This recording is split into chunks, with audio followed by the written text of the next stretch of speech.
Hey, what is going on, my friends? This is Dave Sharpe. Welcome to Wake Up Legendary once again. Back again. Look, today, as you can see from the headline above, we have somebody who is a kindred spirit of mine. Even though those of you who know my story know that I'm a recovering heroin addict, recovering drug addict, struggle with addiction, and all kinds of things that come along with that for many years. My guest today is a fellow recovering addict who has taken back control of his life and has begun to build a business. And we're going to hear from him. I believe this is going to be an inspiring show for you today. So tune in. If you're catching this live, say good morning down in the comments below. All right. Let us know that you're here. Let us know that you're with us. And also, let us know, show some support to the guest, show some support to the show. The show is obviously free. You know, there's no charge to watch it. You don't have to pay for cable. You just have a free account on YouTube or Facebook. But your comments, your likes, your shares of the show help to support us, help to kind of get the word out there and keep us going, keep us coming back, and keep us like searching out awesome guests like we have today to be able to bring this value to you. If you're catching the replay, still drop a comment, like engage, because we go back and we look at those comments and it helps us to stay motivated to bring awesome value to the show. If you have people who could benefit from an inspiring entrepreneur story, then go ahead and hit the share button, share it with them. And of course, if you're an affiliate, share your link. If you want to go through our 15-day online business builder challenge, you can go to onlinebusinessbuilderchallenge.com. That's onlinebusinessbuilderchallenge.com, or you can click the link in any post that was shared with you by somebody from our community. Now let's get into the meat and potatoes of this. I'm going to go ahead and bring in our guest. Thomas, what's up, my friend? What's up? Can you see me? I can see you perfectly, brother. Okay, I can't see anything, but that's fine. I'm Yeah. doing well. Well, you're going to see me on the Skype here, and then Okay, I'm looking up at my camera. So, yeah, it's a little bit of a weird setup from it's your all good. perspective. But when you come back and watch it later, like live, or the replay, you'll be like, oh, shit, that looks good. So how's it going, dude? Like, I am excited to talk to you because, like, your story, I actually feel like I may have heard about your story one time, but it feels fresh and new to me today. So I'm excited to talk to you. Take us back, dude. Tell us how life was like before you got started in this. Like, give us some of the details, the gory details in a nutshell of like who you are and where you came from before you got online.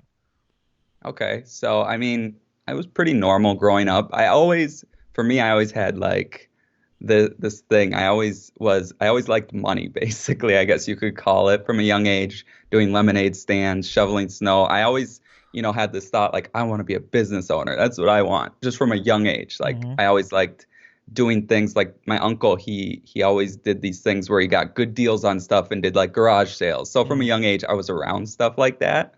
But, I was told to do the normal things, go to school, get a job. So I don't know. I guess that kind of ruined a lot of the spirit for like being an entrepreneur, because this is back in the day where internet wasn't really prevalent. There was nothing really like that.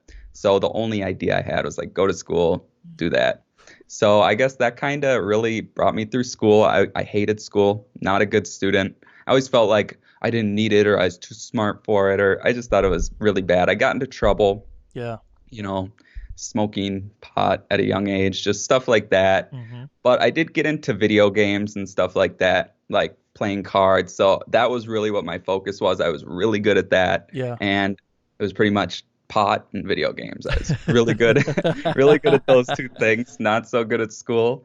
But eventually, that led me into hanging out with the wrong crowd, getting Sure. into trouble, and eventually drugs. Mm-hmm. So I was 18 when I did heroin my first time. It was, a young age, Mm-hmm. just. And I had to support that somehow, and I did certain things, and Sure. that's pretty much what led me into like a dark path, I guess you could say. Luckily, I never, got arrested for anything bad, Mm.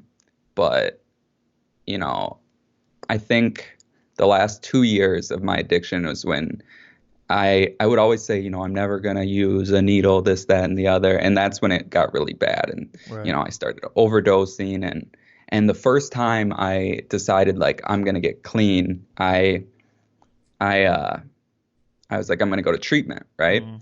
And no one in my family knew about me using or anything, and Wow. they were like, you got to go to treatment right away. But I wasn't ready. It takes time to get a bed, Sure. and this is like the worst story. I mean, this is pretty bad, but so no one in my family would want to deal with me. They didn't want to be around me because I was like, pretty much, I'm not going to stop using until I go to treatment, right? Right. Right. And my grandma actually was the only one who took me in, and the deal was you have to do everything in front of me and I have to hold on to it for you. So literally she sat there just wiping Wow. blood off my, it was bad. It was a bad time, Wow. but she was the only one who was there and that's, I guess, what I needed at the time. And I went to treatment. I stayed sober for about 6 months, and it was just kind of like a over and over again thing. Sure. And it would be like I would use women as my like thing to keep me sober, and then something would go wrong with that woman, and then Sure. back using again. So Right. that's pretty much the story. Wow. And yeah, So just powerful, man. So powerful. What a story, or what an example of your grandma, man. Like the yeah, compassion and the unconditional love for her to sit there with her grandson as he gets high, just to say, "This is the deal. You got to be here, so I know you're safe." literally, literally. That is so powerful. So, where is grandma now? Is she still She's alive? she's still alive. Yep, she's very healthy. She's 80, in her 80s. She's very healthy, goes on walks all the time. Yeah, she's always been super supportive. And actually, she, was kind of like an entrepreneur herself. Um, when she got divorced with my grandpa, Mm. she, got some money or whatever. And she actually, this is a while back, but she, those hot dog stands that people used to have, Mm. she bought some of those, and that was her business. So she's always been super supportive of me doing my business. I think partly because she never really went into it as much as she could have because Right. she had all, 6 kids or whatever. So Okay. she's always been so supportive of me with getting clean and just everything. And that's one of my biggest supporters for sure. Wow. So, would you rank? And this is just in all honesty, it's family members sometimes hear that they weren't supportive and they get offended by that, but it's just the truth. It's like even my wife was skeptical of me at first. Would you rank Definitely. the rest of your friends or your family in that same category, or were they more skeptical and they were the ones who were more like, hey, like you know, just they didn't either understand or weren't as supportive? Are you talking about the business side or Well, the using I side? think both. I mean, Both. yeah, both. Um, on the using side, everyone was supportive, but they didn't know what to They didn't do. understand. I got you. Yeah, well, Yeah. my dad, like, he dealt with my mom being an alcoholic, but heroin is like a different thing. When they're Right. hearing that their son keeps overdosing, like, they were freaked the F out, right? Sure, Like, sure. they literally had, like, they knew what they were gonna do for a funeral. Like, they had things planned out. Like, it was that bad. Yeah. So they were supportive, but they were just scared shitless at the same time. Right. And with the business, I feel like everyone's been pretty much supportive. They Sure. they may not understand it, Right. but now, I mean, oh shit, things are starting to, you know, move in the right direction, and I Right. think they're always super supportive as long as it's something that's not negative. Sure. So, okay, you come out of treatment, you have a little bit of a rocky road. That's what I interpreted from what you said. Yeah, Maybe a couple of relapses. Is that yeah, kind of okay? yeah. So, and then that was what year? Because I know that you dealt blackjack for 5 years, pre all the way up until the beginning of 2020. So, Yep, what give us a time? Give us an idea of the time frame and what happened before you found online marketing and how for you sure. found online marketing. For sure, definitely. So it's kind of a funny story. So basically, I went to treatment my first time. Okay. And before any of that, I was a card counter, blackjack. So I had friends who dealt blackjack and I loved the game, right? And I remember I wasn't, I had got clean from heroin, but I was still doing oxys and I wasn't doing heroin at the time, but I Right. was still You weren't using it. clean though. I wasn't clean, Yeah. but I was playing a lot of blackjack and I was going to this casino specifically. It was the only one I hadn't been banned from. And it was one that I actually applied at. And it was one that I had a lot of friends that worked at. And I was going through the entire class. You have to do a class. Mm, And I had never worked at a casino, but I still passed the audition. I was, because that's all I had done at the time. right. And so I was it was a 2 week class, I think, at the time. And on the last day we had like we pretty much got the job, right? The last day, well, the night before I had went to the casino, the same casino, because we could still play at it, Yeah. and I got drunk because Mm, I got drunk. I was staying at a hotel a mile away with mm, my girlfriend at the time, and we went back to the hotel after getting drunk. So not only did everyone at the casino know I got drunk, right. but we go back there and we got into a huge fight, Mm, right? Like tore the hotel room apart, phone broken, mm, so I didn't have an alarm clock, right? mm. The clock was pulled out of the wall, my phone was broken, so I wake up late and I get to the place and they made an example out of me. They kicked me out. Mm, So I was super upset. That casino, I always, because it's a good job, make $60,000-$70,000 a year working 4 days a week, mm. right? And so that I always wanted that job. That's the backstory of the casino. I get clean, I go to treatment, and after, or no, sorry, before I go to treatment, no, this is, sorry, my time frames. Yeah, the first time I go to treatment. Okay, so the first time I go to treatment, I had got out and I just went back to delivering pizza. Mm. Okay, but I always wanted to work at that casino, right? And I think I was about 6 or 7 months clean and I relapsed, but I actually had the class again at the casino and Yeah. everything was going good. I get hired. I get hired, right? I quit using enough to pass my P test. I get hired and the first day I'm supposed to go to work in the morning, I I do what I had left and I fall asleep or whatever and I wake up 8 hours later on the side of my bed and my arm was under me. All the blood got circulated and half my face and I couldn't move my arm. My like So I called the job. I'm like, something's wrong with my arm. And they're like, this is my first day at the new job. And she's like, well, you need to go to the hospital. So I go to the hospital. All the white blood cells got, I don't remember how it happened or what they said, but it basically, if I didn't go to the doctor, the hospital, I could have, lost my arm Wow. and been on dialysis the rest of my life. So I don't know how I woke up, or luckily I woke up, but that's just one of the times where, I'm clean for a little bit of time. I Right. use, and it's an overdose basically. Yeah. And Wow. that job is, so I went to treatment the second time, and that lady who I called, she let me come back, and I relapsed again after about 4 months of being there because the girl I was with, we had an issue, Yeah. right? And so it's just kind of like that. And pretty much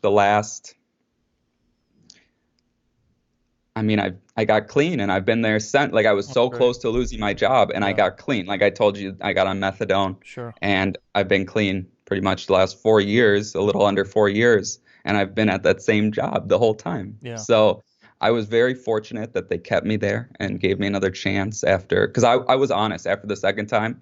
I didn't call her except that one day I said, my arm's not working. I got to go to the hospital. She Right. didn't hear from me for literally over a month. I called her. I said, look, I screwed up. I just got out of treatment. Is there any way? I was just honest. I was like, Sure. look, and she gave me another chance. Yeah. So how So, did that lead you to online marketing? How did oh, you? yeah. Okay. So, so I remember like I was living with another girl, and this is still when I was using at the casino. And um, she she was also a drug addict, but her dad had passed away like 2 years prior, and she got it was like $250,000. So as a drug addict, you can never have much money. Like I was making $60,000 a year, $50,000 a year, but I would not have enough money to last me after a week. You get Right. paid every 2 weeks. So I lived with her, and she spent all that money in just a year. And I remember I was sitting on the couch and I was just like defeated. I was like, I didn't know what was going on. And I always used to watch a lot of YouTube. Mm. And I remember seeing someone talking about, I don't even remember who it was because I was just so out of it. But it was just like, it made me feel like there was another way. Like you didn't need to just do the work, and there was another way. I Sure. don't know if it was Gary Vee or someone talking about just one of those rah online deal, but that made me feel like there was another way. And then after I had gotten clean and I had stopped being with that girl, I started watching YouTube and I found drop shipping. Mm. And drop shipping was where I started with. And one second. Stay hydrated, brother. Yeah, exactly. And drop shipping was where I started.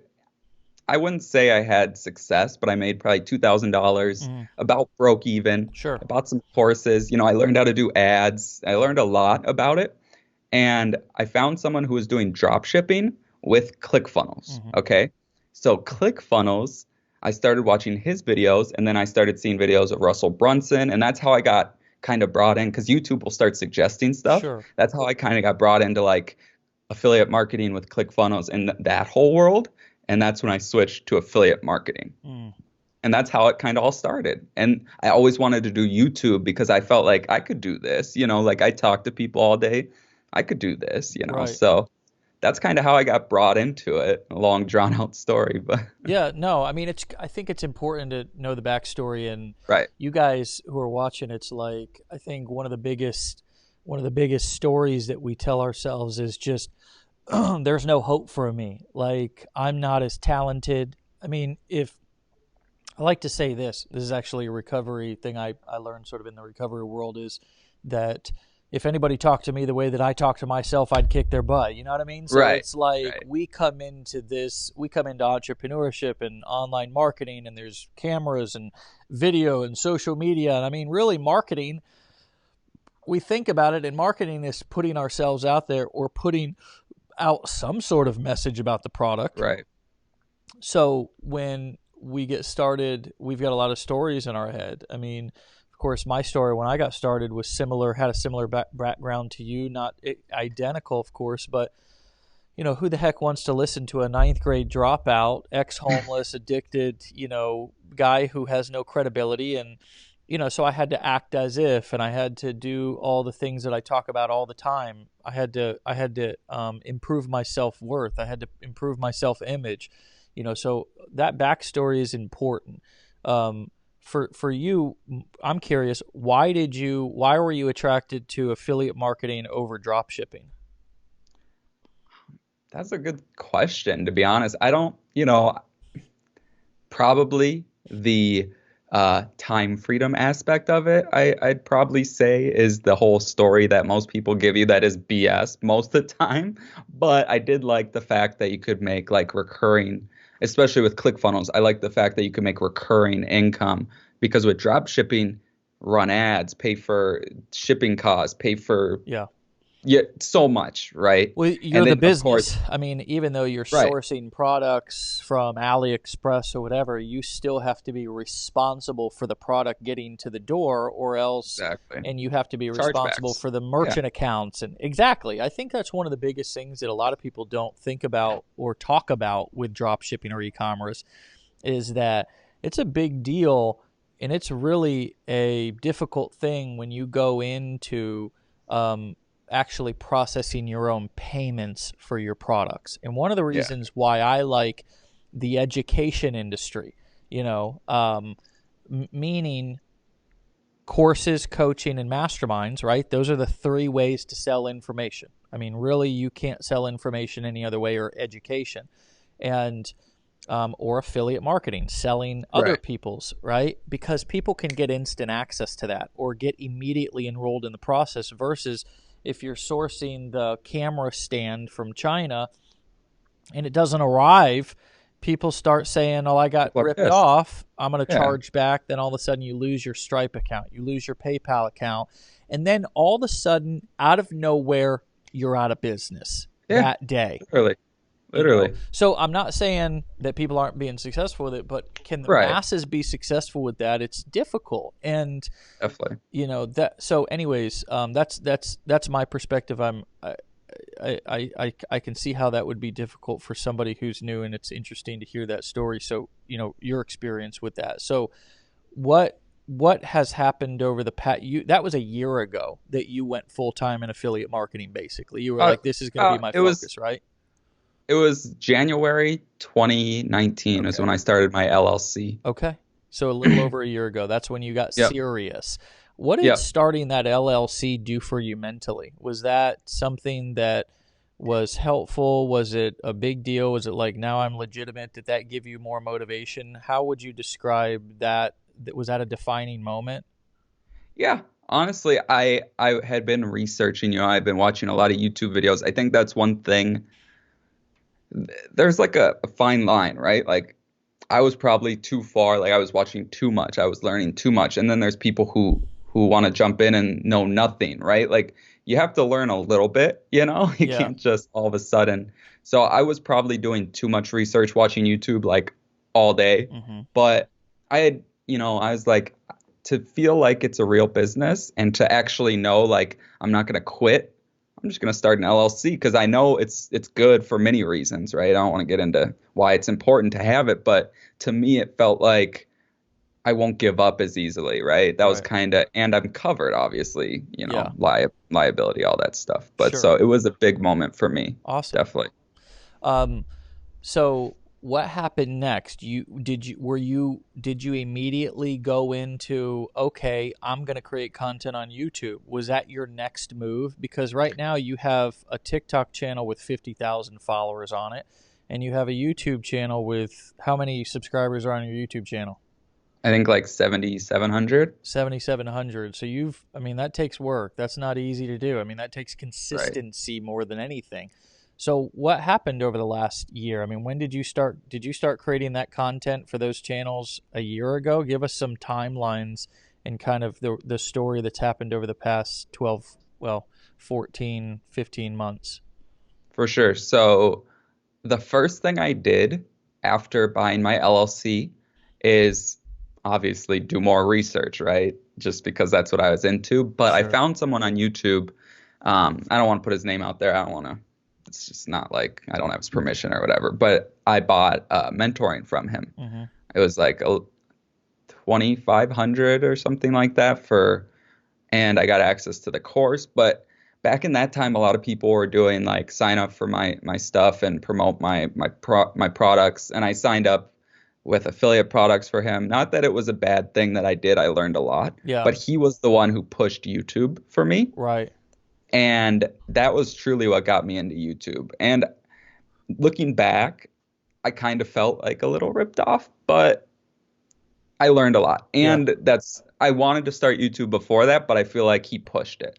Right. And so pretty short, I don't know if my first video was like 2 or 3 months into 2019. I'd have to check, but it was something like that. But the reason why I waited so long is because I think it's important for anyone thinking about starting YouTube. It's what I did. It just worked best for me, but I wanted to create 20 videos, have them all edited, everything done, thumbnail, everything. And that way, if you decide you're going to upload 3 videos a week or whatever, you're not like feeling bad on yourself if you can't record a video that day. So for me, because I had to work and stuff, I felt like if I had videos kind of built up and in the tank ready to go, I wouldn't fall behind. And that's what really helped me kind of jumpstart my channel. Mm-hmm. But also, I was doing 3 videos a week and I had those videos finished or whatever.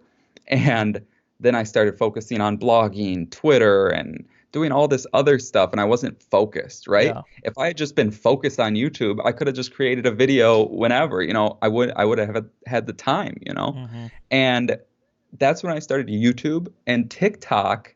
I made a YouTube video about it probably a while ago, maybe 6 or 8 months ago. And I kind of thought of it as like a joke, like you got to dance. And I showed like three ways to make money with it. And I think one of the ways I said was you could upload content yourself and do dancing videos and lip syncing videos. Like it wasn't even like an idea to make video. And I saw Gary Vee talking about how he's doing TikTok and you don't have to dance and stuff like that. And I remember I was talking to Matt. You had him on, Matt. Our CMO, Matt Hetzel, or Matt No. Steinman. Matt Steinman. Okay. Yeah. So we were talking, we would chat, and I had started posting, and then around the same time he started posting. But my videos, I felt they were good, but they just weren't getting. I had one video go viral, but it was like a funny video, like nothing related to marketing, right?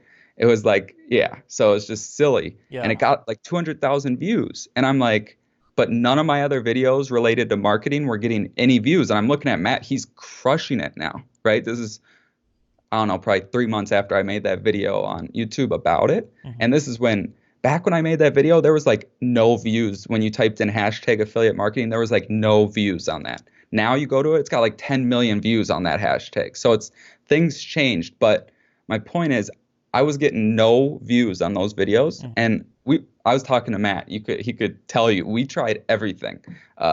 Waiting 10 days to post in case I was shadow banned, just liking other people's videos and commenting, like engaging. Mm-hmm. Nothing was working. Mm-hmm. So I was like, I was either going to quit or start a new channel and try that. Mm-hmm. Started a new channel.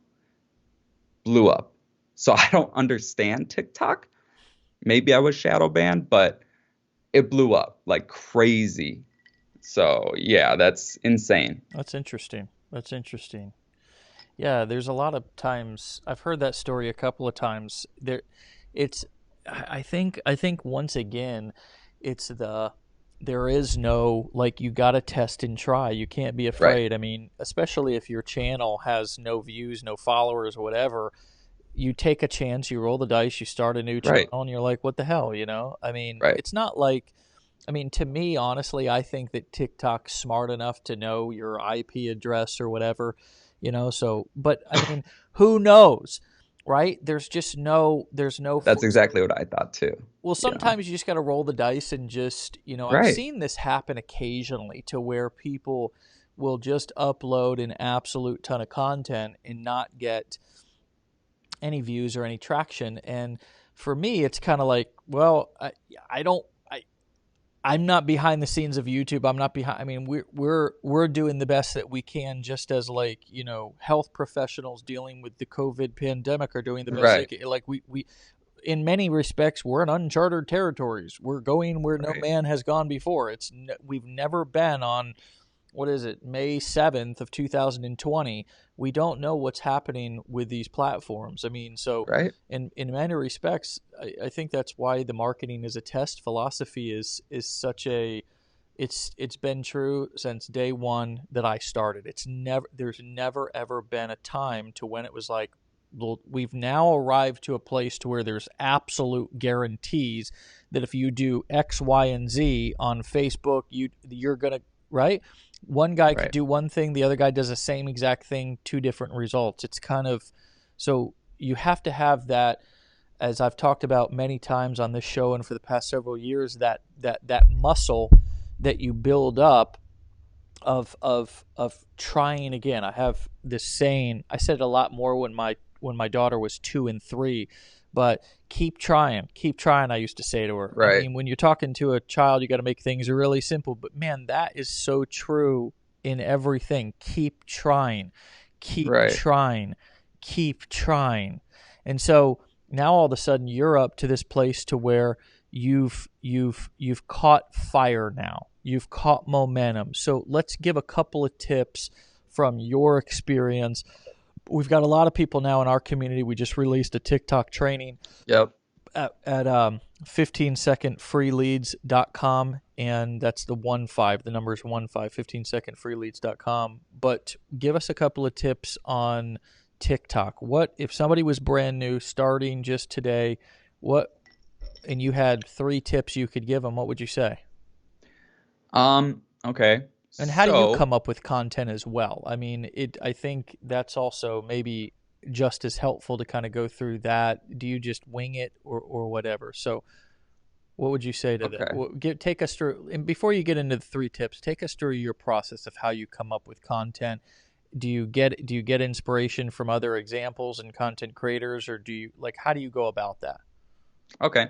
Yeah. So I think it's important to kind of keep an eye on what other people are doing on TikTok. But one thing I've found, like I've done that before where I've just, kind of modeled what other people on TikTok are doing. Mm-hmm. But one thing I found that a lot of people don't do is like model someone on YouTube, make a YouTube video, and then make a short video on TikTok related to that, like a short run through, like step by step of that video, and then at the end say check out that video on my YouTube channel. That's mostly what I've been doing, is like I'll make a YouTube video of something, model someone's YouTube video, make that, and then I'll do a short video that no one's probably done on TikTok, or maybe they have, but in my own way. Yeah. And then at the end say check out the full video on my YouTube channel. And what really blew up my channel is the best side hustle.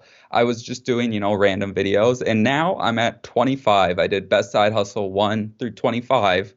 And the first 15, bro, I don't think I had a video under 10,000 views. Like I'm talking 10 to 50,000 on most of them, and then like 100,000 plus, a million on one. Like they were blowing up. Right. So now is this on YouTube or TikTok? TikTok. Okay. TikTok. So were you also doing that best side hustle #1 on YouTube, or was that just a series you ran on TikTok? It's a series I ran on TikTok, but each side hustle was a video I did on YouTube. Nice. Right. So this is my thing. I'd create the YouTube video and I'd create the TikTok video. Yeah. I'd schedule the YouTube video to go premiere on YouTube. So it's like live. Sure. And I would actually sit there and comment with the people. That's one thing I would do on YouTube. But right when the video goes live, I had, and I'm not saying you got to do this, but it's what I do. It's like my system. I have the same post typed out.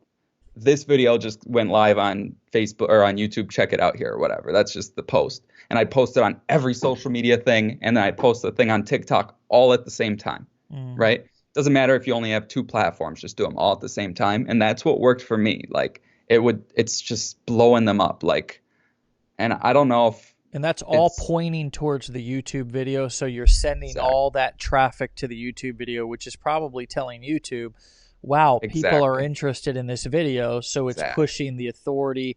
It's now showing up in people's recommended feed, so forth. Exactly. So I get right when the video goes live, I'll post it on YouTube. Like you can do the post thing in your community. I'll post it to my Facebook page, my Facebook profile, my Facebook group, Twitter, Pinterest. And I don't even use some of these platforms, but I'll just post it there because it's a link. It's like a backlink. It's like telling YouTube. And then I don't have the link to the video on YouTube, but I have a video that's about the same thing on TikTok about YouTube. And then at the end, I show a picture of the video and say, go check it out. So then people are all going there super quick. I posted a video just yesterday, and it's my most viewed in the first 12 hours. It was like 650 views or something in the first 12 hours, which is insane for me. I used to upload a video and get 5 to 10 views when I first started. So that's insane, crazy. You're talking about on YouTube, right? Yes, on YouTube. And that's a lot of views for like a YouTube video in 12 hours. So it is. And so are you looking at YouTube like, hey, I'm going to continue this and because I want to build my channel up to 1 million subscribers? Is that like your vision, your goal, and you don't care how long it takes you to do it? My vision, I want the 100,000. I try, for me, I go for smaller. I got smaller. You. Okay. I just personally, I don't like, and not that I don't want 1 million, but I just try, like, for me, I want the plaque, and you get one at 100,000. So it's like, that's what I want. But I'm just super focused on doing YouTube, and right now people are liking my stuff. And one thing I do, which not that a lot of people don't do it, but I reply to every single comment. I take the time to do that. I do it myself. I be authentic. Like I try to be as honest as possible. When I'm doing these videos about how to make money with certain strategies, I specifically say I don't try and say, oh, I do this strategy. This is how much money I make with this strategy. Like some people do that. A lot of people do that. They pretend like this is what I do. Like, no, I'm authentic. I tell people I don't do this, but I'm trying to teach you, this, you may not want to do what I do. So this is something else you could do. So I just try to be as real and authentic and honest, just like with my story. I think that's important. And people can honestly, like I get people saying, you're the most honest person I've ever seen on YouTube. And, that's very nice to say. Maybe it's true, maybe it's not, but I appreciate it. What I'm saying is people can tell when you're being authentic. Yeah. And TikTok definitely blew up my channel like crazy. I mean, 55,000 followers on TikTok in like 2.5 months. It's insane. Yeah. Once again, the formula, if you're marketing make money online products, or business opportunity, how to, grow a business online, that formula of going and teaching people different ways to make money. I mean, and it's not the $1 million stuff. It's not the, oh, go make $1 million with this, go make $1 million with that.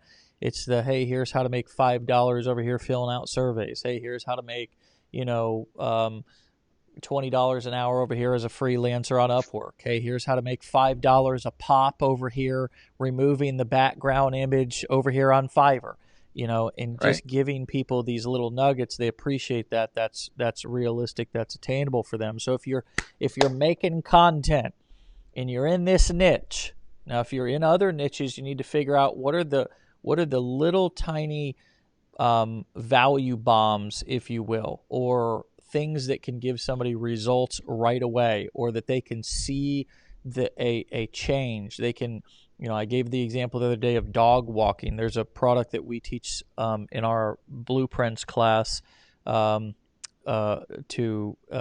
there's so many niches, Thomas. I mean, online you can sell information products to train your dog, to change your marriage, to pick up the girl, to et cetera, et cetera, et cetera, to, stop watching porn, get off drugs, whatever it is. Literally.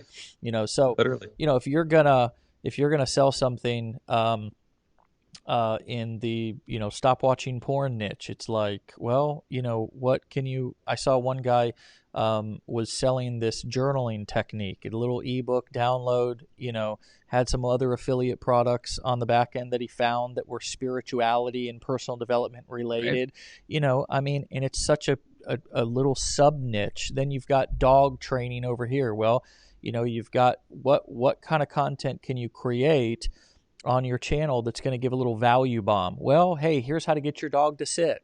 Hey, here's how to get your dog to lay down. Hey, here's how to get your dog to stop barking. Little tiny attainable things. But in the make money online niche, people, you can give them the personal development on the back end. And I think the best strategy that I've learned over the years, Thomas, is give them what they want on the front end, give them what they need on the back end.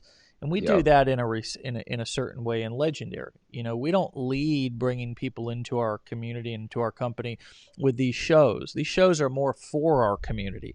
We lead with a 15-day challenge that shows somebody how to build a high-ticket affiliate marketing business in 15 days. Oh, that's okay. I'll pay $7 and go through that. And then they go through our process and maybe take some of our other products or programs.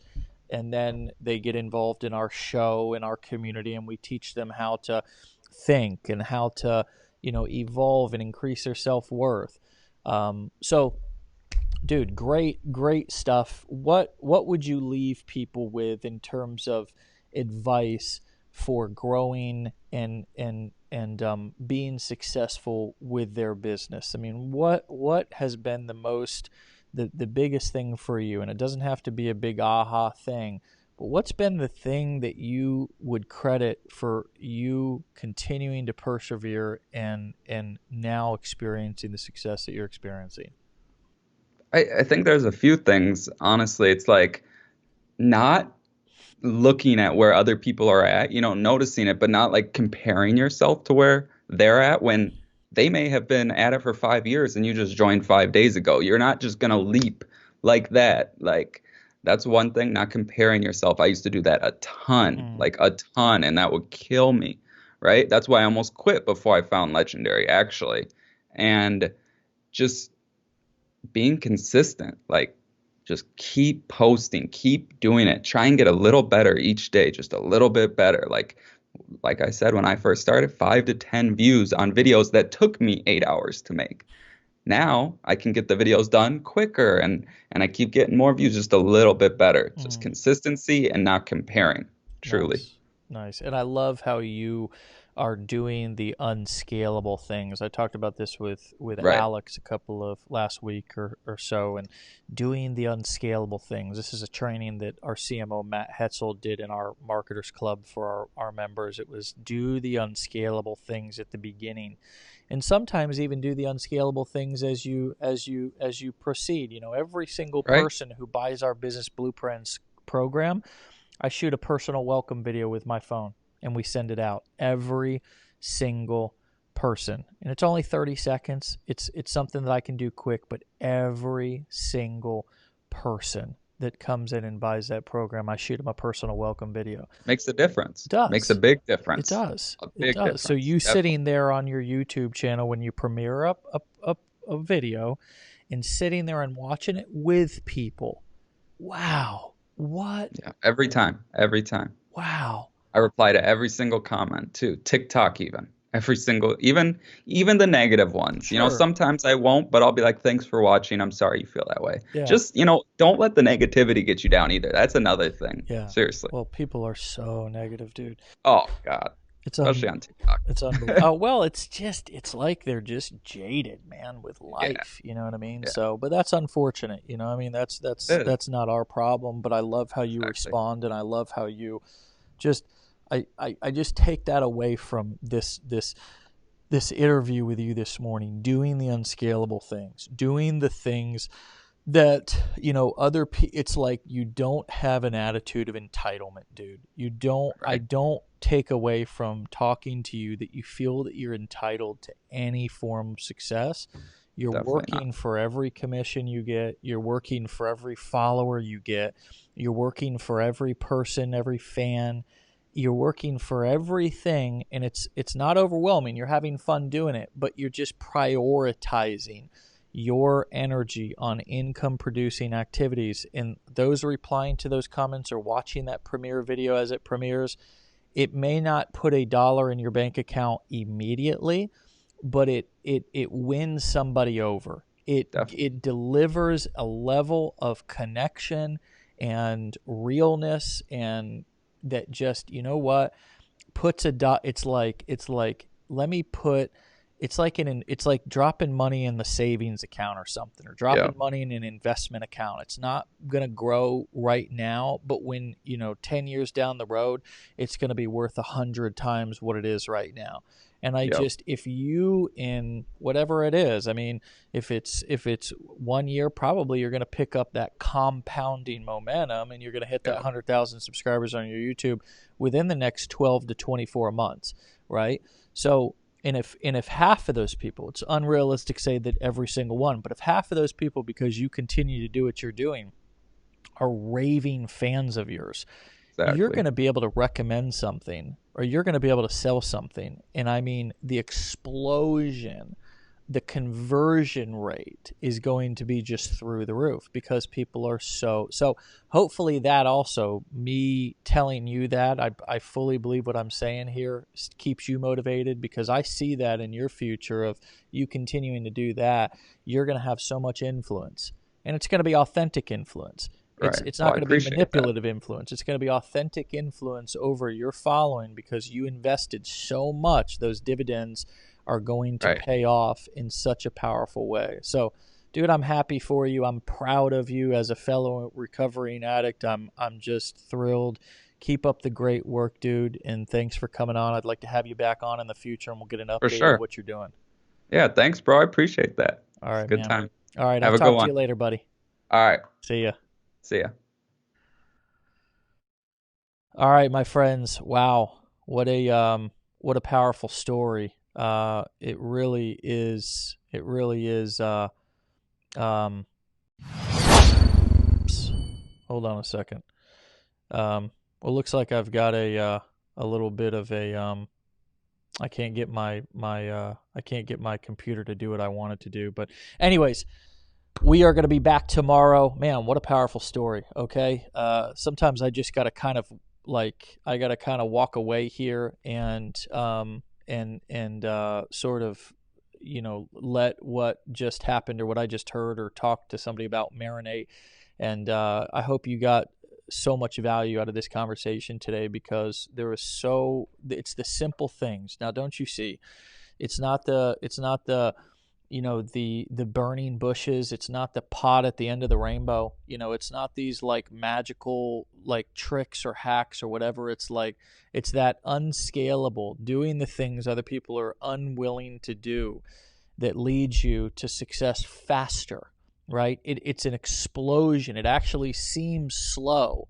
It seems like when you're doing those things, like replying to comments or watching your video premiere on YouTube with the people who you're premiering it to, sitting there replying to comments, reaching out to people.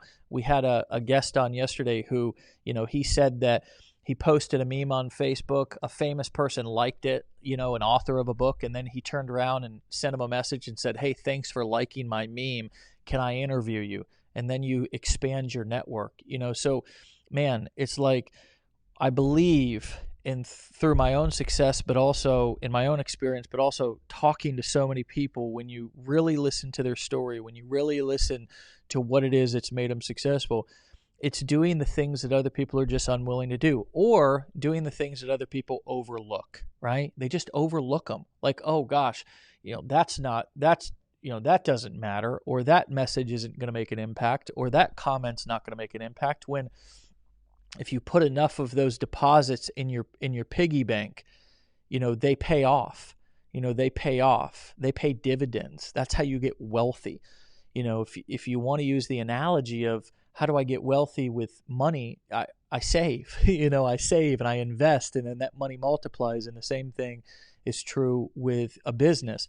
I make enough deposits in my customers' accounts, enough comments, enough replies. It's just like if you owned a restaurant, you just go out and just say hi to your customers and just check on them and make sure their meal, like the difference between a restaurant that an owner is there actually, greeting people and saying hello and making sure things are running smoothly, versus just, hey, I'm going to go to the beach and it'll run itself. That difference is night and day. So do the unscalable things, make the investment. It'll pay off dividends. All right. We'll see you back tomorrow here, 10 a.m. Eastern time. Another powerful show. This is Dave Sharpe with Wake Up Legendary, Be Legendary, and I'll see you tomorrow. Peace.